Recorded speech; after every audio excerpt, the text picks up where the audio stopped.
ಇನ್ನೇನು 10 ಗ್ರಾಂ ಚಿನ್ನಕ್ಕೆ 1 ಲಕ್ಷ ರೂಪಾಯಿ ಆಗೋದ್ರಲ್ಲಿ ನೋ ಡೌಟ್. ಕೆಲವೇ ದಿನಗಳಲ್ಲಿ ಚಿನ್ನದ ಬೆಲೆ 1 ಲಕ್ಷ ರೂಪಾಯಿ ಆಗೋದಿದೆ. ಇಂದು ಮತ್ತೆ ಬಂಗಾರದ ಬೆಲೆಯಲ್ಲಿ ಭಾರಿ ಏರಿಕೆ ಆಗಿದೆ. ಭಾರತದಲ್ಲಿ ಚಿನ್ನದ ಬೆಲೆ ಈಗ 1 ಲಕ್ಷದತ್ತ ಮುನ್ನುಗ್ಗುತ್ತಿದೆ ಅಂದ್ರೆ ಯಾರಿಗೂ ನಂಬಲಿಕ್ಕೆ ಸಾಧ್ಯವೇ ಆಗ್ತಾ ಇಲ್ಲ. ಏಪ್ರಿಲ್ 17ರಂದು ಭಾರತದಲ್ಲಿ 24 ಚಿನ್ನದ ಬೆಲೆ 10 ಗ್ರಾಂಗೆ 1140 ರೂಪಾಯಿ ಏರಿಕೆ ಆಗಿದೆ. ಅಂದ್ರೆ 10 ಗ್ರಾಂ ಚಿನ್ನಕ್ಕೆ 97,310 ಗ್ರಾಂ ಬೆಲೆ ಇತ್ತು. 22 ಕ್ಯಾರೆಟ್ ಚಿನ್ನದ ಬೆಲೆ 10 ಗ್ರಾಂಗೆ 1050 ರೂಪಾಯಿ ಏರಿಕೆಯಾಗಿತ್ತು. ಅಂದ್ರೆ ಇದರ ಬೆಲೆ 89,200 ಇತ್ತು. ಅದೇ ರೀತಿ 18 ಕ್ಯಾರೆಟ್ ಚಿನ್ನದ ಬೆಲೆ 10 ಗ್ರಾಂಗೆ 860 ರೂಪಾಯಿ ಏರಿಕೆಯಾಗಿತ್ತು. ಅಂದ್ರೆ ಅದರ ಬೆಲೆ 72,990 ತಲುಪಿತ್ತು. ಈ ರೀತಿ ಗಗನಕ್ಕೆ ಏರುತ್ತಿರುವ ಈ ಚಿನ್ನ, ಅದರ ಇತಿಹಾಸ ನಿಮ್ಮಲ್ಲಿ ಎಷ್ಟು ಜನಕ್ಕೆ ಗೊತ್ತು? ಯಾಕೆ ಈ ರೀತಿ ಏರಿಕೆ ಆಗುತ್ತಿದೆ ಅನ್ನೋದನ್ನ ತಿಳಿಯುವ ಮೊದಲು ಚಿನ್ನದ ಇತಿಹಾಸವನ್ನ ಕೂಡ ತಿಳಿಯೋದು ಅಷ್ಟೇ ಮುಖ್ಯ. ನಮಸ್ಕಾರ ಸ್ನೇಹಿತರೆ. ಖನಿಜಗಳಲ್ಲಿ ಅತ್ಯಮೂಲ್ಯ ಹಾಗೂ ಅತ್ಯಂತ ಶ್ರೇಷ್ಠವಾದದ್ದು ಬಂಗಾರ. ಬಂಗಾರದ ವ್ಯಾಮೋಹಕ್ಕೆ ಒಳಗಾಗದೇ ಇರುವವರು ಅತ್ಯಂತ ವಿರಳ. ಐತಿಕ ಭೋಗದ ಆಸೆ ತೊರೆದು ಅಡವಿಯ ಗುಡಿಸಲಲ್ಲಿ ವಾಸಿಸುತ್ತಿದ್ದ ಸೀತೆ ಬಂಗಾರದ ಜಿಂಕೆಯನ್ನು ಕಂಡು ಮನಸೋತು ಅದನ್ನು ಹಿಡಿದು ತರಬೇಕೆಂದು ಕಟ್ಟಾಜ್ಞೆ ನೀಡಿ ಲಕ್ಷ್ಮಣನನ್ನು ಕಳಿಸುವ ಮೂಲಕ ಮಹಾಯುದ್ಧಕ್ಕೆ ಕಾರಣಲಾದಳು. ನಾರು ಮುಡಿಯುಟ್ಟು ವಾಸವಾಗಿದ್ದ ಸೀತೆಗೆ ಬಂಗಾರದ ಬಗ್ಗೆ ಅಷ್ಟೊಂದು ಮಮಕಾರವಿದ್ದ ಮೇಲೆ ಇತರರು ಆಸೆ ಪಡುವುದರಲ್ಲಿ ಆಶ್ಚರ್ಯವೇ ಇಲ್ಲ. ಚಿನ್ನಕ್ಕಾಗಿ ನಡೆದಿರುವ ನೂಕು ನುಗ್ಗಲುಗಳು, ಕೊಲೆ, ಸುಲಿಗೆ, ಸಮರ, ರಕ್ತಪಾತ ವರ್ಣನೆಗೆ ಮೀರಿದ್ದು. ಚಿನ್ನ ನಮ್ಮ ದೇಶದ ಮೇಲೆ ದಂಡೆತ್ತಿ ಬರಲು ಪರದೇಶಿಯರನ್ನು ಪ್ರೇರಿಸಿತ್ತು.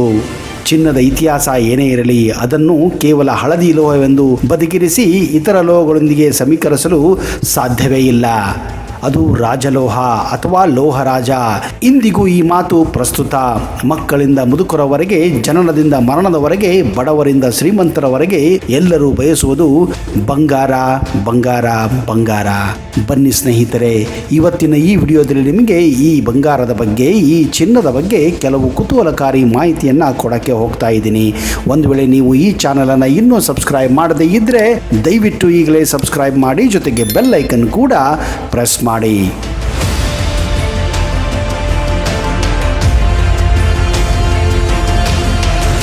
ಹಣಕಾಸಿನ ವಿನಿಮಯದ ಮಾಧ್ಯಮದಲ್ಲಿ ಚಿನ್ನವು ಬಳಸಲ್ಪಡುತ್ತದೆ. ವಿಶ್ವದ ಹೆಚ್ಚಿನ ರಾಷ್ಟ್ರಗಳು ಚಿನ್ನವನ್ನೇ ಆರ್ಥಿಕ ಪ್ರಮಾಣವನ್ನಾಗಿ ಮಾನ್ಯ ಮಾಡಿವೆ.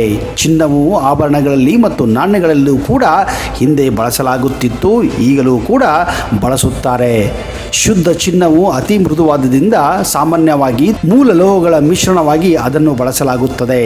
ಮಿಶ್ರ ಲೋಹಗಳಲ್ಲಿರುವ ಚಿನ್ನದ ಪ್ರಮಾಣವನ್ನು ಕ್ಯಾರೆಟ್ಗಳ ಅಳತೆಯಾಗಿ ಅಳೆಯಲಾಗುತ್ತದೆ. ಅತ್ಯಂತ ಶುದ್ಧ ಚಿನ್ನವು 24 ಕ್ಯಾರೆಟ್ ಎಂದು ಪರಿಗಣಿಸಲ್ಪಟ್ಟಿದೆ. ಆಭರಣಗಳಲ್ಲಿ ಅತಿ ಹೆಚ್ಚಾಗಿ ಬಳಸುವ ಚಿನ್ನದ ಮಿಶ್ರಧಾತು 22 ಕ್ಯಾರೆಟ್ದು. ಅದರಲ್ಲಿ 22 ಭಾಗ ಚಿನ್ನ ಮತ್ತು 2 ಭಾಗ ತಾಮ್ರದ್ದು ಆಗಿರುತ್ತದೆ. ತಾಮ್ರದ ಮಿಶ್ರಣದಿಂದ ಚಿನ್ನದ ಬಣ್ಣವು ಕೊಂಚ ಕೆಂಪಾಗಿರುತ್ತದೆ. ಇತ್ತೀಚಿನ ದಿನಗಳಲ್ಲಿ ಚಿನ್ನದ ಬೆಲೆಗಳು ಸ್ಥಿರವಾಗಿ ಹೆಚ್ಚುತ್ತಿವೆ. ಪ್ರತಿ 10 ಗ್ರಾಂ ಚಿನ್ನದ ಬೆಲೆ 50ರಿಂದ 60 ಸಾವಿರವರೆಗೂ ಇದೆ ಎಂದು ಹೇಳಲಾಗುತ್ತಿದೆ.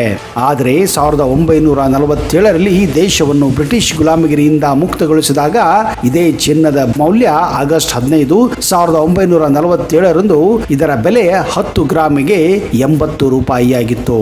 ಇಂದು ಇದರ ಬೆಲೆ 600ಕ್ಕೂ ಹೆಚ್ಚು ಪಟ್ಟು ಹೆಚ್ಚಾಗಿದೆ.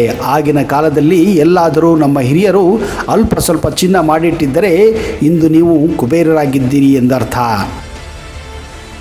ಚಿನ್ನವನ್ನು ವಿಶ್ವದ ಸುರಕ್ಷಿತ ಹೂಡಿಕೆ ಎಂದು ಪರಿಗಣಿಸಲಾಗಿದೆ. ವಿಶ್ವ ಮಾರುಕಟ್ಟೆಯಲ್ಲಿ ಪ್ರಕ್ಷುಬ್ಧತೆ ಉಂಟಾದಾಗಲೆಲ್ಲ ಜನರು ಚಿನ್ನದ ಮೇಲೆ ಹೂಡಿಕೆ ಮಾಡಲು ಮುಂದಾಗುತ್ತಾರೆ. ಸೆಂಟ್ರಲ್ ಬ್ಯಾಂಕ್ ಪ್ರಪಂಚಾದ್ಯಂತ ಚಿನ್ನದ ಸಂಗ್ರಹವನ್ನು ಹೊಂದಿದೆ. ಚಿನ್ನವನ್ನು ಸಹ ಕರೆನ್ಸಿ ಅಥವಾ ರೂಪಾಯಿ ಮುದ್ರಿಸಲು ಆಧಾರವಾಗಿ ಬಳಸಲಾಗುತ್ತಿದೆ. ಚಿನ್ನ ಒಂದು ಮೂಲಧಾತು. ರಸಾಯನ ಶಾಸ್ತ್ರದಲ್ಲಿ ಇದರ ಚಿಹ್ನೆ AU, ಲ್ಯಾಟಿನ್ ಭಾಷೆಯ ಪ್ರಕಾರ ಹೊಳೆಯುವ ಪ್ರಭಾತ ಎಂದರ್ಥ. ಚಿನ್ನದ ಪರಮಾಣು ಸಂಖ್ಯೆ 79. ಬಹು ಜನಪ್ರಿಯ ರಾಜಲೋಹವಾಗಿರುವ ಚಿನ್ನವನ್ನು ಸಹಸ್ರಮಾನಗಳಿಂದಲೂ ಮಾನವನು ಮೋಹಿಸುತ್ತಿದ್ದಾನೆ. ಚಿನ್ನವನ್ನು ಹಿಂದಿನ ಕಾಲದಿಂದಲೂ ಹಣವಾಗಿ, ಆಭರಣಗಳಲ್ಲಿ ಮತ್ತು ಬಹುಮೂಲ್ಯ ವಸ್ತುವಾಗಿ ಮಾನವನು ಬಳಸುತ್ತಾ ಬಂದಿದ್ದಾನೆ. ಚಿನ್ನದ ಭೂಮಿಯಲ್ಲಿ ತುಣುಕಾಗಿ ಅಥವಾ ಕಾಳು ಕಾಳಾಗಿ ಶಿಲೆಯಲ್ಲಿ ಹುದುಗಿರುತ್ತದೆ. ಚಿನ್ನವು ನಾಣ್ಯಗಳಲ್ಲಿ ಬಳಸಲ್ಪಡುವಂತಹ ಒಂದು ಅದ್ಭುತ ಲೋಹವಾಗಿದೆ. ಚಿನ್ನವು ಮೃದು, ಸಾಂದ್ರ ಮತ್ತು ಹೊಳೆಯುವ ಲೋಹವಾಗಿದೆ. ಇದನ್ನು ತಗಡನ್ನಾಗಿ, ತಂತಿಯನ್ನಾಗಿ ರೂಪಿಸುವುದು ಬಲು ಸುಲಭ. ಎಲ್ಲ ಲೋಹಗಳ ಪೈಕಿ ಚಿನ್ನವು ಅತ್ಯಂತ ಮೃದುವಾದಂತಹ ಲೋಹವಾಗಿದೆ. ಶುದ್ಧ ಚಿನ್ನವು ಪ್ರಕಾಶಮಾನವಾದ ಹಳದಿ ಬಣ್ಣವನ್ನು ಹೊಂದಿದೆ. ಚಿನ್ನವು ಅತಿ ಮೃದು ಮೋಹ. ಕೇವಲ 1 ಗ್ರಾಮಿನಷ್ಟು ಚಿನ್ನವನ್ನ 1 ಚದರ ಮೀಟರ್ ಅಗಲ ಹಾಳೆಯಾಗಿ ಕೂಡ ಮಾರ್ಪಡಿಸಬಹುದು. ಅರೆ ಪಾರದರ್ಶಕವಾಗುವಷ್ಟು ತೆಳು ಹಾಳೆಯಾಗಿ ಚಿನ್ನವನ್ನು ರೂಪಿಸಬಹುದಾಗಿದೆ. ಚಿನ್ನವು ಹಲವು ಲೋಹಗಳಿಂದ ಸುಲಭವಾಗಿ ಬೆರೆತು ಮಿಶ್ರಲೋಹವನ್ನು ಸೃಷ್ಟಿಸಬಹುದು. ವಿಶಿಷ್ಟ ವರ್ಣದ ಚಿನ್ನವನ್ನು ತಯಾರಿಸುವಲ್ಲಿ ಇಂತಹ ಮಿಶ್ರಲೋಹಗಳ ಬಳಕೆಯಾಗುತ್ತದೆ. ಭೂಮಿಯಲ್ಲಿರುವ ಚಿನ್ನವು ಸಾಮಾನ್ಯವಾಗಿ 8% 10% ಬೆಳ್ಳಿಯೊಳಗೆ ಮಿಶ್ರಿತವಾಗುತ್ತದೆ. ಚಿನ್ನವು ವಿದ್ಯುತ್ ಮತ್ತು ಉಷ್ಣದ ಉತ್ತಮ ವಾಹಕವಾಗಿದೆ. ವಾತಾವರಣದ ಉಷ್ಣತೆ, ತೇವ, ಆಮ್ಲಜನಕ ಮತ್ತು ಇತರ ರಾಸಾಯನಿಕ ಅಂಶಗಳು ಚಿನ್ನದ ಮೇಲೆ ಯಾವುದೇ ಪರಿಣಾಮ ಬೀರುವುದಿಲ್ಲ. ಈ ಗುಣಗಳು ಚಿನ್ನವನ್ನು ಆಭರಣ ಮತ್ತು ನಾಣ್ಯಗಳ ತಯಾರಿಕೆಯಲ್ಲಿ ಬಳಸಲು ಅತಿ ಸೂಕ್ತವಾಗಿದೆ. ಶುದ್ಧ ಚಿನ್ನವು ಯಾವುದೇ ರುಚಿಯನ್ನು ಕೂಡ ಹೊಂದಿರುವುದಿಲ್ಲ. ಸಾಮಾನ್ಯವಾಗಿ ಅಲ್ಪ ಪ್ರಮಾಣದ ಚಿನ್ನದ ಸೇವನೆಯು ಶರೀರಕ್ಕೆ ಯಾವುದೇ ಹಾನಿಯನ್ನು ಕೂಡ ಉಂಟು ಮಾಡುವುದಿಲ್ಲ. ಕೆಲವೊಮ್ಮೆ ಆಹಾರಗಳಲ್ಲಿ ಮತ್ತು ಔಷಧಗಳಲ್ಲಿ ಅಲ್ಪ ಪ್ರಮಾಣದ ಚಿನ್ನವನ್ನು ಕೂಡ ಬಳಸಲಾಗುತ್ತದೆ. ಆದರೆ ಹೆಚ್ಚಿನ ಪ್ರಮಾಣದ ಚಿನ್ನದ ಸೇವನೆಯು ಇತರ ಭಾರಲೋಹಗಳಂತೆ ಶರೀರಕ್ಕೆ ವಿಷಕಾರಿಯಾಗಬಹುದು. ಇತಿಹಾಸ ಪೂರ್ವ ಕಾಲದಿಂದಲೂ ಮಾನವನಿಗೆ ಚಿನ್ನವು ಬಹುಮೂಲ್ಯ ವಸ್ತುವೆಂದು ತಿಳಿದಿತ್ತು. ಪ್ರಾಚೀನ ಈಜಿಪ್ಟ್ ಮತ್ತು ನುಬಿಯಾಗಳಲ್ಲಿ ಭಾರೀ ಪ್ರಮಾಣದ ಚಿನ್ನದ ನಿಕ್ಷೇಪವನ್ನು ಹೊಂದಿದ್ದವು. ಪ್ರಾಚೀನ ಈಜಿಪ್ಟ್ನಲ್ಲಿ ಧಾರ್ಮಿಕ ಕ್ರಿಯೆಯಲ್ಲಿ ಮತ್ತು ಅಂತ್ಯ ಸಂಸ್ಕಾರಗಳಲ್ಲೂ ಕೂಡ ಚಿನ್ನದ ವಿಪುಲ ಬಳಕೆಯಾಗುತ್ತಿತ್ತು. ಅಲ್ಲದೆ ಕಪ್ಪು ಸಮುದ್ರದ ಆಗ್ನೇಯ ಭಾಗವು ತನ್ನ ಚಿನ್ನಕ್ಕಾಗಿಯೇ ಹೆಸರುವಾಸಿಯಾಗಿತ್ತು. ಲಿಡಿಯಾದಲ್ಲಿ ಕ್ರಿಸ್ತ ಪೂರ್ವ 643 630 ಮಧ್ಯ ಭಾಗದಲ್ಲಿ ಜಗತ್ತಿನಲ್ಲಿ ಪ್ರಪ್ರಥಮ ಬಾರಿಗೆ ಸುವರ್ಣ ನಾಣ್ಯಗಳನ್ನು ಟಂಕಿಸಲಾಯಿತೆಂದು ಇತಿಹಾಸ ಸಾರುತ್ತದೆ. ಆಫ್ರಿಕಾದ ಮಾಲಿ ಸಾಮ್ರಾಜ್ಯವು ತನ್ನ ಅಪಾರ ಪ್ರಮಾಣದ ಚಿನ್ನಕ್ಕೆ ಹೆಸರಾಗಿತ್ತು. ಮಾಲಿಯ ಸಾಮ್ರಾಟ ತನ್ನ ಹಜ್ ಯಾತ್ರೆ ಕೈಗೊಂಡಾಗ ದಾರಿಯಲ್ಲಿ ಅಗಾಧ ಪ್ರಮಾಣದ ಚಿನ್ನವನ್ನು ಬಡಬಗ್ಗರಿಗೆ ಹಂಚಿದ್ದನು. ಇದರಿಂದಾಗಿ ಉತ್ತರ ಆಫ್ರಿಕಾದಲ್ಲಿ ಹಠಾತ್ ಹಣದುಬ್ಬರ ಕಾಣಿಸಿಕೊಂಡಿತ್ತು.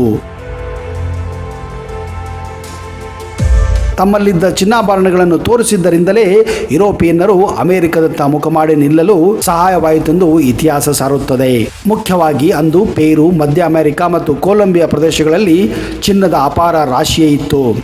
1880ರಿಂದ ಈಚೆಗೆ ದಕ್ಷಿಣ ಆಫ್ರಿಕಾ ವಿಶ್ವದ ಅತಿ ದೊಡ್ಡ ಚಿನ್ನದ ಉತ್ಪಾದಕ ದೇಶವಾಗಿದೆ. ಇಲ್ಲಿವರೆಗೆ ಎಲ್ಲ ಚಿನ್ನದ 50% ಭಾಗವು ದಕ್ಷಿಣ ಆಫ್ರಿಕಾದಿಂದಲೇ ಬರುತ್ತಿತ್ತು. ಇಂದು ಅಲ್ಲಿನ ಚಿನ್ನದ ಸರಾಸರಿ ವಾರ್ಷಿಕ ಉತ್ಪಾದನೆ 294 ಟನ್ಗಳಷ್ಟಿದೆ.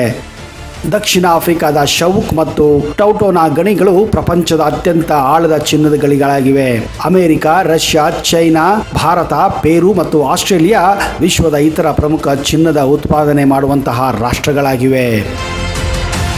ಸ್ನೇಹಿತರೆ, ಸೆಂಟ್ರಲ್ ಬ್ಯಾಂಕ್ ಪ್ರಕಾರ ಇವತ್ತು ಇಡೀ ವಿಶ್ವದಲ್ಲಿ ಅತಿ ಹೆಚ್ಚು ಚಿನ್ನವನ್ನು ಹೊಂದಿರುವಂತಹ ದೇಶ ಮೊದಲನೇದಾಗಿ ಅಮೆರಿಕ, ಎರಡನೇದಾಗಿ ಜರ್ಮನಿ, ಮೂರನೇದಾಗಿ Italy, France, Russia, Switzerland, Japan ಹಾಗೂ ಭಾರತವಾಗಿವೆ.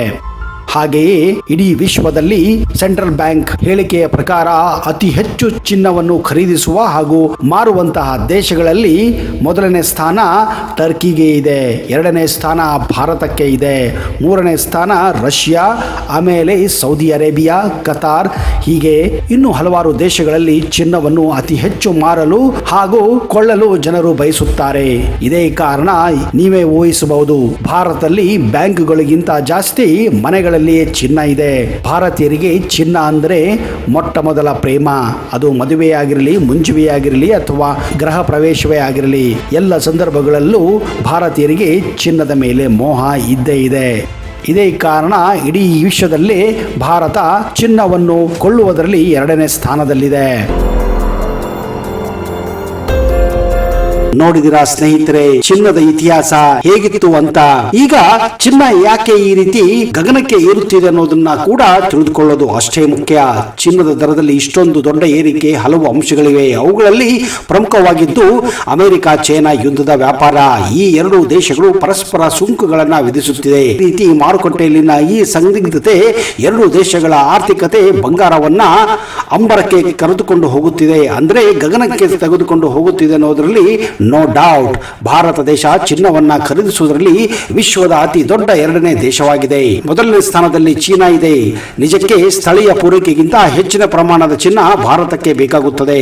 ಎಲ್ಲರಿಗೂ ಗೊತ್ತಿರುವಂತೆ ಭಾರತದ ಅಗತ್ಯ ಇರುವ ಚಿನ್ನವನ್ನ ಅದು ಆಮದು ಮಾಡಿಕೊಳ್ಳುವುದರಿಂದ, ಮರುಬಳಕೆ ಮಾಡಿಕೊಳ್ಳುವುದರಿಂದ, ಈ ಚಿನ್ನದ ಧಾರಣೆಯನ್ನ ಆಮದು ಮಾಡಿಕೊಳ್ಳುವಾಗ ಆಮದು ಶುಲ್ಕ ಮತ್ತು ತೆರಿಗೆಗಳು ಪ್ರಭಾವವಿರುವುದರಿಂದ ಭಾರತದಲ್ಲಿ ಚಿನ್ನದ ಬೆಲೆ ಇನ್ನೂ ಜಾಸ್ತಿ ಆಗುತ್ತದೆ. ಅಮೆರಿಕದ ಅಧ್ಯಕ್ಷ ಡೊನಾಲ್ಡ್ ಟ್ರಂಪ್ ಅವರು ವಿಶ್ವದ ರಾಷ್ಟ್ರಗಳ ಮೇಲೆ ಅಧಿಕ ಸುಂಕ ವಿಧಿಸುತ್ತಿರುವುದು ಜಾಗತಿಕ ಆರ್ಥಿಕತೆ ಮೇಲೆ ಪರಿಣಾಮ ಬೀರುತ್ತದೆ. ಇದರಿಂದ ಯುಎಸ್ ಡಾಲರ್ ದುರ್ಬಲವಾಗುತ್ತಿದೆ. ಇದರ ಜೊತೆ ಚಿನ್ನದ ದರ ಸರ್ವಕಾಲಿಕ ಗರಿಷ್ಠ ಪ್ರಮಾಣವನ್ನ ಇನ್ನೂ ಕೂಡ ಪಡೆಯಲಿದೆ ಅನ್ನುವುದು ತಜ್ಞರ ಅಭಿಪ್ರಾಯವಾಗಿದೆ. ಬರೋ ದಿನಗಳಲ್ಲಿ ಎಷ್ಟು ಲಕ್ಷಕ್ಕೆ ಚಿನ್ನ ಹೋಗುತ್ತದೆ ಅನ್ನೋದು ಕಾದು ನೋಡಬೇಕಾಗಿದೆ.